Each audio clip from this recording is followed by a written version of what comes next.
자, 그럼 이번 시간에는 우리가 원격 저장소를 이용했을 때 중요한 효용은 뭐랄까요? 일단 자기 혼자서 개발을 한다고 하더라도 집에서 작업하다가 작업 끝내고 회사에 가서 작업하고 다시 집에 가서 또 작업하고 이러한 작업 환경을 어디서든지 작업할 수 있는 그런 환경을 구성하는 것도 우리가 버전 관리 시스템을 했을 때 얻을 수 있는 굉장히 귀한 효용입니다.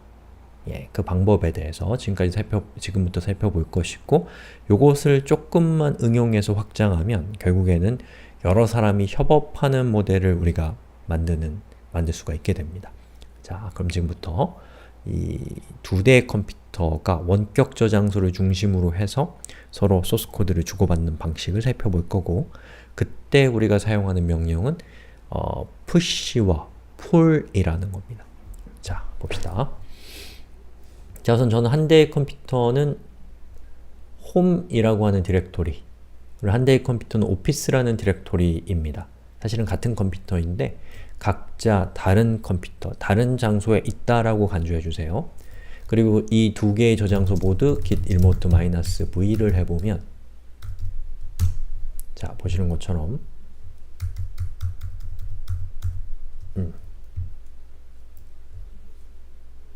이것도 git remote -v를 해보면, 아이고, 이렇게 두 개가 똑같은 원격 저장소에 연결되어 있다라는 것을 알 수가 있죠. 자, 다시 화면 좀 키울게요. 엉망이 되네요. 자, 그러면 제가 일단은 집에서 한번 작업을 해보겠습니다. bin f1.txt에 b라고 하고요. 그리고 git 작업이 다 끝나면 어떻게 해야 되나요? 이제 회사에 출근해야 되니까 회사에 출근?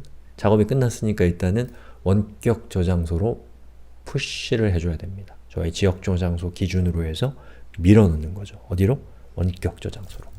git push 말고 git commit -am 그리고 2번 git push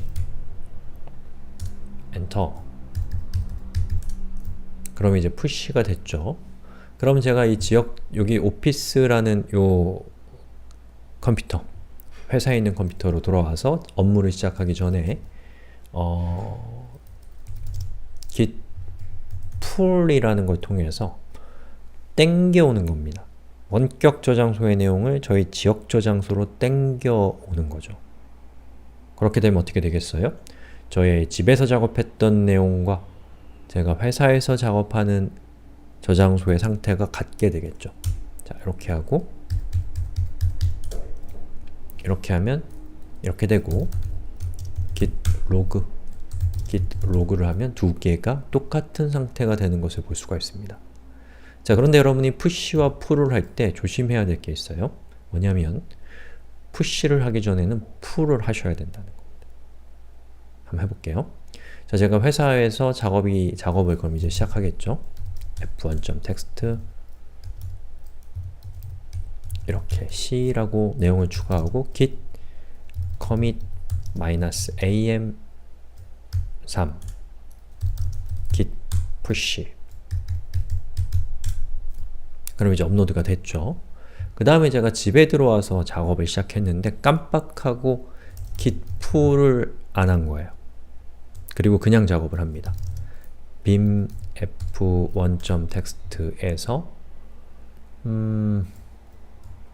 이렇게 하면 충돌이 날 거니까 bin f2.txt라는 파일을 만들고 a라는 내용을 넣고요. wq로 저장을 했고 git add f2.txt git commit -m 그리고 아까 제가 마지막으로 한 게 3이니까 여기는 4라고 하겠습니다. 자, 그렇게 한 다음에 작업이 끝났으니까 제가 push를 하겠죠. 그럼 어떻게 되는지 한번 보세요. 자, 보시는 것처럼 여러가지 말이 나오죠. 그 중에서 rejected라고 나오는데 자세히 보시면 왜 rejected 됐는지가 나와요. 여기 읽어보시면 원격 저장소에 우리가 작업한 내용이 있을 수 있다. 또는 다른 원격 저장소에서 제가 푸시하기 전에 푸시를 했다. 뭐 이런 내용이 대충 들어있는 겁니다. 그리고 그런 경우에는 git pull을 하는 게 어떻겠냐라고 힌트를 주고 있습니다. 즉, 푸시를 하기 전에 우리의 로컬 저장소와 원격 저장소의 상태가 다르면 우리는 일단 원격 저장소에 있는 것을 내 거로 가져와서 병합을 하고 그 과정에서 만약에 충돌이 생기거나 이러면 그 충돌을 해결하는 일 같은 거를 제 컴퓨터, 지역 저장소에서 먼저 한 다음에 그 모든 것을 깔끔하게 마치고 원격 저장소로 올리라는 뜻입니다. 자, git pull을 하면 자, 이렇게 원격 저장소에서 작업했던 내용과 병합이 되죠. 그리고 병합이 되면서 새로운 커밋이 만들어지는 겁니다. 그 이유는 홈과 오피스가 공통의 커밋에서 출발해서 오피스는 오피스대로 작업을 했고 우리의 홈은 홈대로 작업을 했기 때문에 이 두 개를 병합하게 되면 커밋 버전이 생성이 되면서 병합이 되는 것이죠.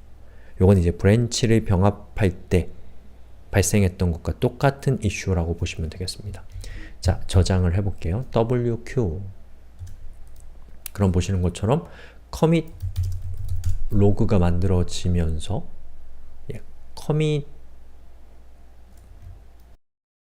머지 커밋이, 병합 커밋이 만들어지면서 원격 저장소의 내용을 로컬 저장소로 가져와서 이런 상태가 되는 것이죠. 얘는 어떤 상태였어요?